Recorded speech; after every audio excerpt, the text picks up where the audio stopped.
I'm the mother of a 9-year-old and an 11-year-old who are excelling academically in a time when most children in the United States are not.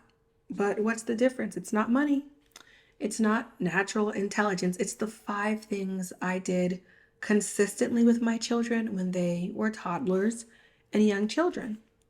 Things that have them scoring in the top percentile of children in our entire state. So today I wanted to share those things with you as a parent of tween girls to you guys whose children are younger so you know what to do to be prepared. And I'm a teacher. I'm a teacher and I homeschool my children, but homeschooling doesn't have anything to do with that. I only mention that because I've seen a lot of children in both public, private, and homeschool. And there's a clear difference between the kids of the parents who do the things I'm talking about and the ones who don't, and the ones in between. And I suspect a lot of my viewers might be in between because you care about education, but you gotta know that these things are really important. Number 5 is the most important one, so make sure you stick around. The first thing is to give your child diverse experiences. Go to those museums, go to those workshops, go apple picking, do the crafts, all the things that people call good parenting. Those things actually matter. We're in a society where it's like, you do you, mom. You're going to regret just doing you. You need to do you, but you also need to do those things with your children. Why? Those experiences build background knowledge, and background knowledge helps your child learn faster and be better academically. People ask me all the time, you should start a homeschool group, you should start a school, you should run a micro school. And I'm thinking I would have to be very selective because I've done things like that before. And when you're teaching in a group of kids, and there are some kids who have all this background knowledge and diverse experiences, and then there's some kids who don't, that slows down the learning. And that's exactly what already happens in schools today. So I would not want to recreate that. When I'm teaching certain kids, they may not know what some words are, right? So if today we're going to talk about paleontology. A group of kids already knows. The other group is like, what are you talking about? They might not know where certain things are on a map. They don't know what continents are. There's a lot of things that your children probably don't know, and many parents are surprised and they're shocked when they see me teaching their kids and their children are like, oh, I don't know what a certain type of bird is, and the parents know and they're like, wait, why does my child not know that? Did you take them to the zoo lately? I'm not a big fan of zoos, but did you take them to places like that so that they could gain those experiences? If not, you need to do that. It doesn't always have to be going someplace fancy or expensive. A lot of learning happens right in your own home. But even in our own homes, a lot of parents today push children away so that they're not a part of the learning process. So let me give you an example. A couple of weeks ago, my dad came over to help us move in and help my girls set up their bed. So they had to take the drill, he let them use the drill and screw the screws into their beds. Now, some people might let their kids be downstairs watching video games. I told my kids, hey, come up. Hey, granddaddy's going to show you how to do this. I make them do that whenever we're doing anything. Whenever there's learning involved, you're going to be involved with that. So this week, their science book had an experiment, and it was comparing metal screws with plastic screws. First of all, there's going to be a subset of children who have no idea what a screw is. The book called for a lot. It said like set up this table and have the metal screws here and the plastic screws here and have them observe them, have them put it in their hand and smell it and do all this stuff that is necessary for children who do not have experience with those things. However, mine do. So all I had to say was, remember when you held that screw? What did it feel like? Okay. Do you think it was heavier or lighter than what a plastic screw would be? And guess what? I bought them that little toy that was a little plastic construction play set. So they had that when they were 5, 6, 7 years old, and you would take the screw and you would take the little plastic screwdriver and screw the screw in. So wow, they pulled from something in their young childhood and something recently, and we were able to fly through that lesson. That's how learning should feel. Here's another example. Here's an essay part of an essay I'll read that my daughter wrote. Imagine you're on a road trip. You've read all the books, watched all the shows, and you've slept for 3 hours. Your mom tells you to look out the window, but you're in Kansas. There's nothing there but grass and lazy cows. Then, in the corner of your eye, you see it. Your 100% charged Nintendo. Hooray! Now you won't be bored. See what happens when you play video games? Some people think video games are bad for you, but in my opinion, video games are good for you. Let me go on. My first reason is that some video games help you get fit. For example, I went to the YMCA and there were some workout bikes. On the workout bikes, there were screens. On the screens, there were video games. One of the games is called Go Battle. It's like Capture the Flag. You have to pedal to work the bike. You're working out and you don't even know it. This encourages kids who don't like to work out to do so. So it is helping them become healthy. That is my daughter writing her essay, a persuasive or opinion essay, pulling upon two different experiences. The first is her hook, where she talks about being on a road trip and being bored. We actually did that. The second is being at the YMCA and seeing a workout bike, right? And so she's able to pull on those experiences. One, okay, it was costly driving across the country. The other thing is not costly, going to the YMCA, right? And so because of that, her essay is much stronger than some other kids who would say, I have no idea. I can't make a good argument because I can't think of any good examples. Make sure your children are getting those diverse learning experiences. It's going to pay off, I promise you. Tip number 2, please create a love of learning. Create a love of learning and an environment of academia in your household. It really does matter. It is surprising to me these days, since I am around a lot of children who are in a home that respects academia, to meet children who just don't care about learning. And I know all kids want to learn. I'm a teacher. I had to motivate children who grew up in environments where maybe academia wasn't important at all.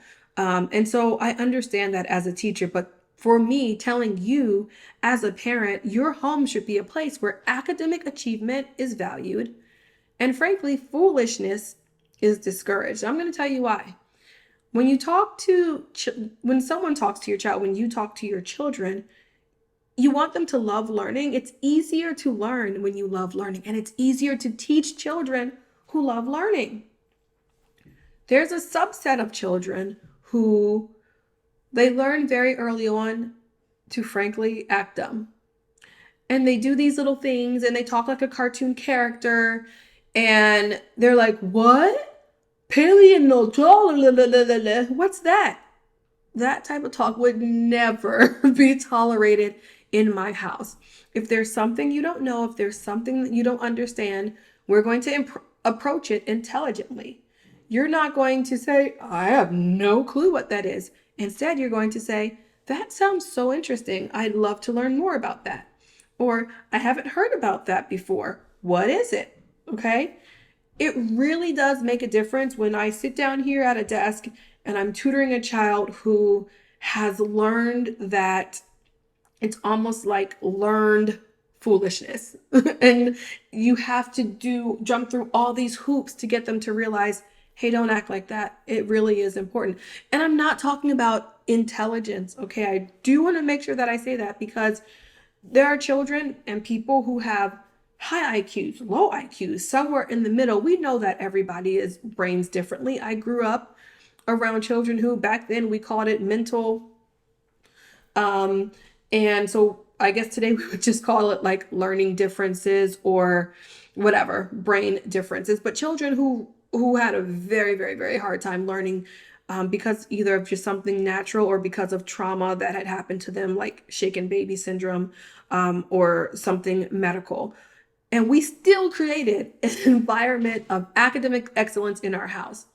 There was one child who he could barely speak. It was very difficult for him to speak, but he still stood up and gave his speech in our little home, like during our little Christmas presentations. Yeah, he may have said just a few words, but he still had a part in it. And it wasn't like he didn't get to just sit and roll on the floor. No, you're going to sit up and you're going to say you're part of the presentation too. So this is not about your child's academic ability, but it's more a mentality that learning is something that is fun and academic achievement is something that is good. And so therefore, I don't, as a side note, I don't reward my kids for just existing. That is not an award. A lot of mothers I notice, we go out anywhere and they're buying stuff for their children.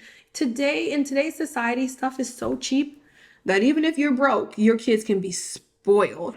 And there are a lot of spoiled kids, okay? Probably a lot of them in the United States.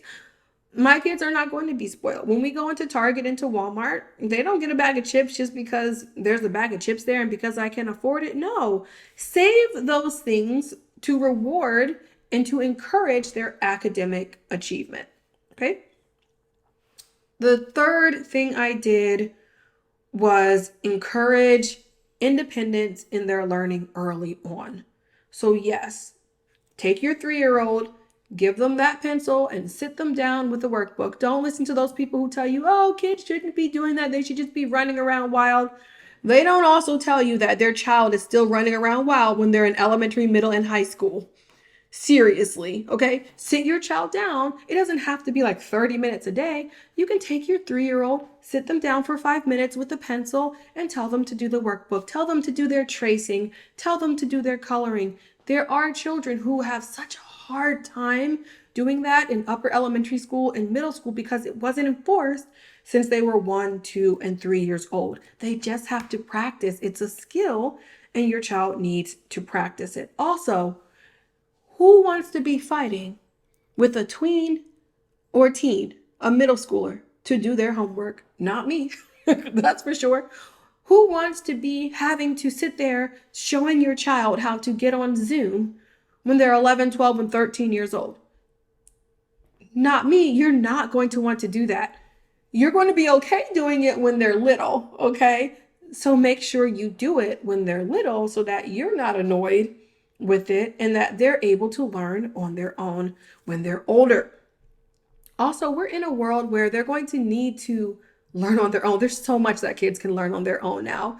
And it's amazing for me that as a parent, since I fostered that love of learning in my children, since I exposed them to all the different learning platforms and places that they could learn online, that now that they're this age, I'm almost at the stage where I can sit back and be like, okay, they're good. I mean, we have to get through middle school, but they're almost at that phase, at a place where I don't need to do anything.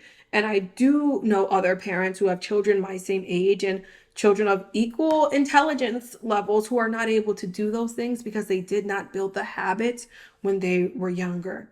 Number 4, do have your child explore their why. This is almost like me saying, hey, your children need direction. They need to know what they want to be when they grow up. I don't care what anybody says. People will say, I didn't know what I was going to be until I was this age or that age. Okay, that's fine, but you know your child. Does your child need direction? Okay. And sometimes because and this happens, I feel like a lot with intelligent parents or people who consider themselves very intelligent or like good learners, and they expect their children to be like them. And then all of a sudden your children get to upper elementary and middle school and you're like, why don't you know all this stuff? Like you don't know, you don't know what you want to be.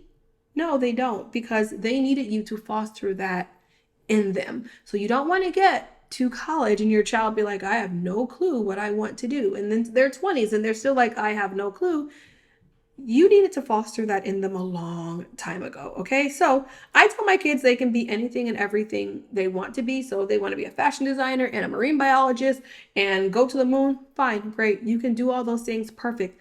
The point is, your children should at least start being able to say some things that they want to do when they are older. And it shouldn't just be, oh, yeah, I want to be a YouTube gamer.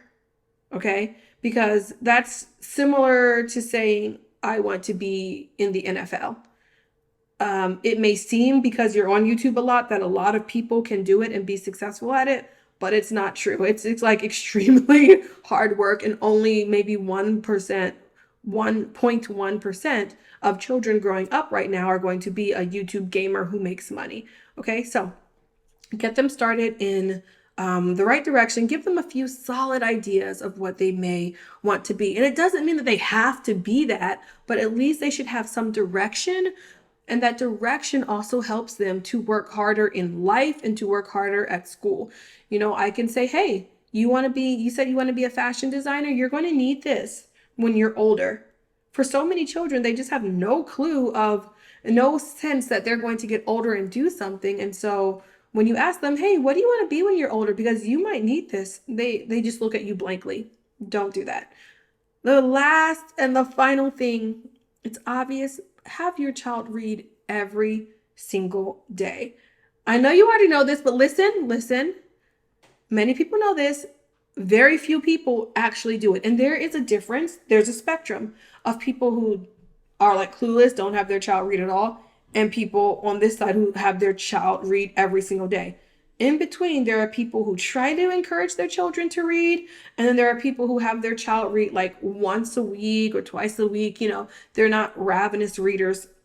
There's a difference between each of these levels. Here's why children actually need to read every day. And in schools, you don't realize that they're not reading like actual books a lot of the time, especially when they get to those older grades. So listen, reading builds vocabulary. There's no way that you can teach your child every single vocabulary word that they're going to need to know.